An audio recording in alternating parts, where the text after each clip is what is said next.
विनोदी महाराज प्रारंभ में एक छोटे से गांव में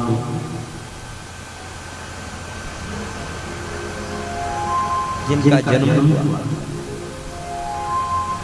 और जन्म होने के बाद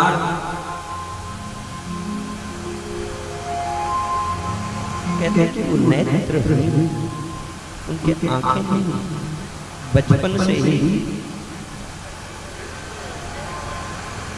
उनको दिखता नहीं।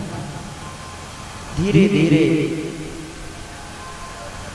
मातृ पितृ बंधु स्नेह में बढ़े। जब थोड़े से बड़े हुए तो अवसर मिला महापुरुषों का, संतों का संग करना। संतों के संग से घर से निकले और कहते हैं संतों के साथ तीर्थों पर भ्रमण करने लगे, शास्त्रों का अध्ययन किया, शास्त्र पढ़े, महापुरुषों से सुन करके उनको जीवन में उतारने का भी प्रयत्न कर रहे हैं। जीवन बीतता गया, बड़े हो गए, आयु और अब संतों के संग में रहते थे, भ्रमण एक दिन भ्रमण करते करते संतों के संग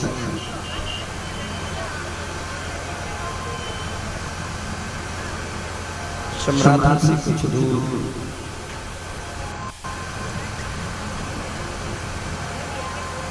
मुकाम से भी कुछ दूरी संतों ने गांव के बाहर अपना स्थान डेरा डाला।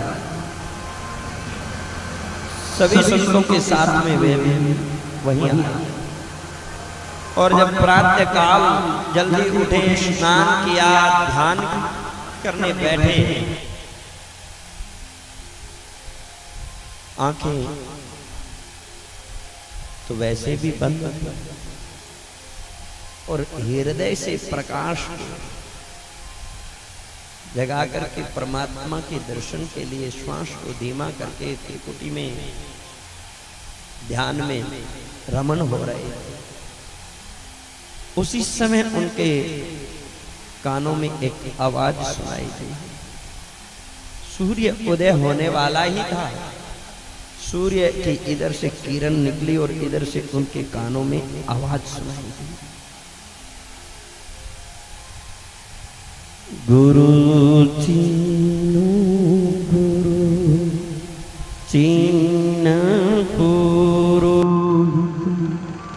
गुरु मुख धर्म बखानी, जो गुरु होए बास जैसी, शबदे नादे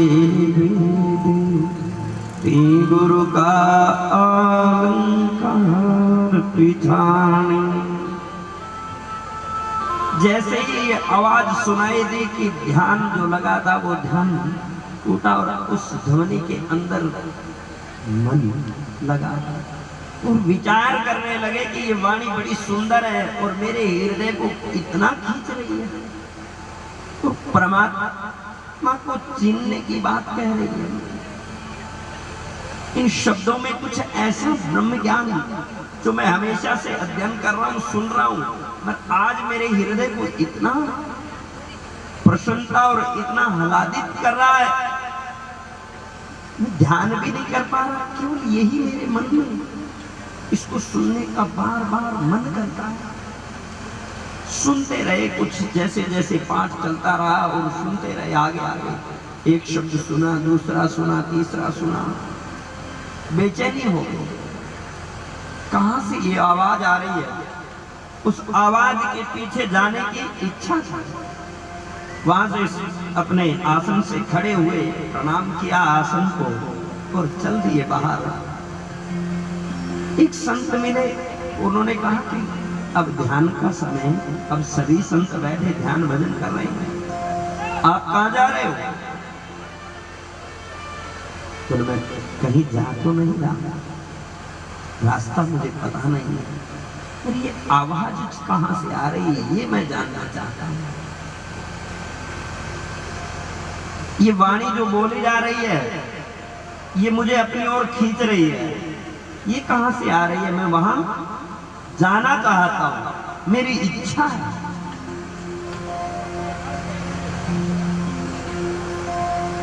संत ने बताया कि ये आवाज मुक्तिधाम मुकाम मंदिर से आ रही है और वहां संत अपनी गुरबानी का पाठ कर रहे हैं। वही आवाज आपके कानों तक पड़ी है, सभी सुन रहे हैं। बोले मुझे ही वहां जाना है। आग्रह किया कि संतों मुझे वहां तक पहुंचा दो। संतों ने हाथ पकड़ा, चलो चलते हैं, आपकी इच्छा है। एक सूरदास की इच्छा हो तो दूसरों का मन करता है कि इनकी इच्छा पूर्ण, अगर इनकी आंखें होती तो स्वयं चले जाए, मत नहीं है इसलिए मुझे कह रहे हैं। थोड़ा दया भाव भी आता है भीतर, जिसकी सरलता होगी उसको लगता है कि क्यों ना मैं ये पूर्ण कर दूं, और ये पूर्ण करूंगा तो मुझे भी प्रसन्नता होगी। ये विचार करके संतों ने हाथ पकड़ा और लेकर के चले गए। जैसे ही मुक्तिधाम मुकाम मंदिर के सामने पहुंचे, क्योंकि पहले संत बड़े कड़क होते हैं, एक को जिसको पकड़ लिया फिर छोड़ते नहीं, नमन सबको कर लेते हैं। मगर किसी के द्वार पर हमारे संत भी कहते हैं और लिखा भी है, साखी आदि में प्रमाण है, 100 दिन हरि की भक्ति एक दिन धोख्यो आन। 100 दिन परमात्मा की भक्ति करें और एक दिन दूसरे के द्वार पे चले जाएं तो कहते हैं कि 100 दिन की भक्ति, ये महापुरुषों की कहेंगे, 100 दिन की भक्ति की हुई फेल हो जाती है, शून्य हो जाता है वापस।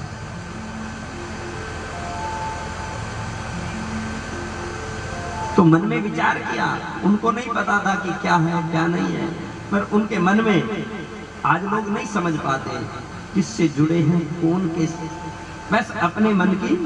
तो संतों ने विचार किया कि मैं तो नहीं जाऊंगा भाई समाधि के दर्शन करने, मैं तो वहां नहीं जाऊंगा, पर आपको जाना है तो आप जाइए। वीलो जी को दरवाजे के ऊपर सीढ़ी के पास में छोड़ दिया, अब आप जा सकते हो, मैं तो वापस जाऊंगा। वीलो जी ने प्रथम सीढ़ी को प्रणाम किया, मन में भाव, इतना सहज भाव, इतने मन में श्रद्धा, जैसे ही श्रद्धा पूर्व सामने सीढ़ी पे चढ़ने के लिए आगे देखने लगे तो एकदम आंखें खुल गई और सारा दृश्य सामने नजर आने लगा। सीधा बाहर से सीधा समाधि के दर्शन होते, सीधा दर्शन हुआ उनको, एकदम पूर्णता उनकी आंखें खुली, एकदम उनके भीतर से ऐसा प्रकाश कभी संसार नहीं देखा था, और प्रथम बार जब श्रद्धा पूर्वक भगवान के द्वार पर पहुंचे थे आंखें खुल गई। ये वीलो जी के साथ में घटना घटी और वीलो जी इतने प्रसन्न हुए।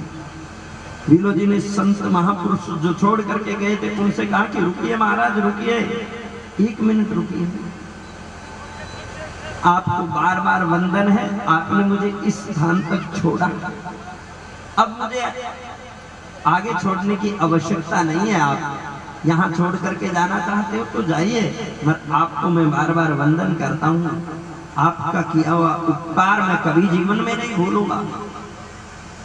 मुझे सब नजर आता है कि अब सामने मुझे कहाँ जाना है, मुझे सब नजर आ रहा है, और आपके दर्शन भी मैंने पाए, ऐसे महापुरुषों आपको भी वंदन है। इतने सरल हृदय से उनको कहा, उनको भी बड़ा अचंभा हुआ कि जिसको मैं छोड़ने आया था उसको तो कुछ दिखता ही नहीं था, और आज वो सब आसपास की सारी वस्तुएं बता रहा है और सामने समाधि बता रहा है, उसको दिखता कैसे? बोला आपको दिख रहा है सब? बोला हाँ मुझे दिखाई दे रहा है। बोला आपको तो कभी नहीं दिखाई देता था, आज क्यों दिखाई दे रहा है? बोला आज परमात्मा की जब भगवान की मुझ पे पूर्ण कृपा हो गई है, जिनके दर पे आते ही मेरी आंखें खुल गई है, तो मुझे स्पष्ट पूरा संसार भी नजर आ रहा है, संसार की सारी वस्तुएं भी मुझे नजर आ रही है। ये उनकी पूर्ण कृपा मुझ पर हो गई है। अब मुझे कहीं और दूसरे आश्रय की आवश्यकता नहीं है, अब मुझे सच्चा आसरा मिल गया है। ऐसा संतों से संवाद करते हुए, प्रणाम करते हुए भीतर प्रवेश किया। जाकर के दंडवत प्रणाम किया। संत हवन कर रहे थे, परिक्रमा करके उनके पास में जाकर के बैठ गए बड़े सहज और सरल भाव से। जब तक शब्दवाणी चली तब तक पूर्णता प्रेम पूर्वक श्रवण किया उन्होंने। और जब पूर्ण होने के बाद यज्ञ पूर्ण हुआ और संतों ने आपस में सबको प्रणाम किया, उन्होंने भी प्रणाम किया। पूछा कि महाराज आप कहाँ से आए? उन्होंने परिचय दिया और वो कहने लगे कि महाराज मुझ पर भी ये कृपा कर दो, ये शब्दवाणी मुझे भी श्रवण करवा दो, ये शब्दवाणी मुझे भी सुना दो, मुझे भी अर्पित कर दीजिए, तो मेरे जीवन का भी कल्याण हो जाए। इतना सरलता से बोल रहे। सामने बैठे हुए महाराज, उन्होंने देखा कि इतना भी कोई जिज्ञासु होता है जगत में।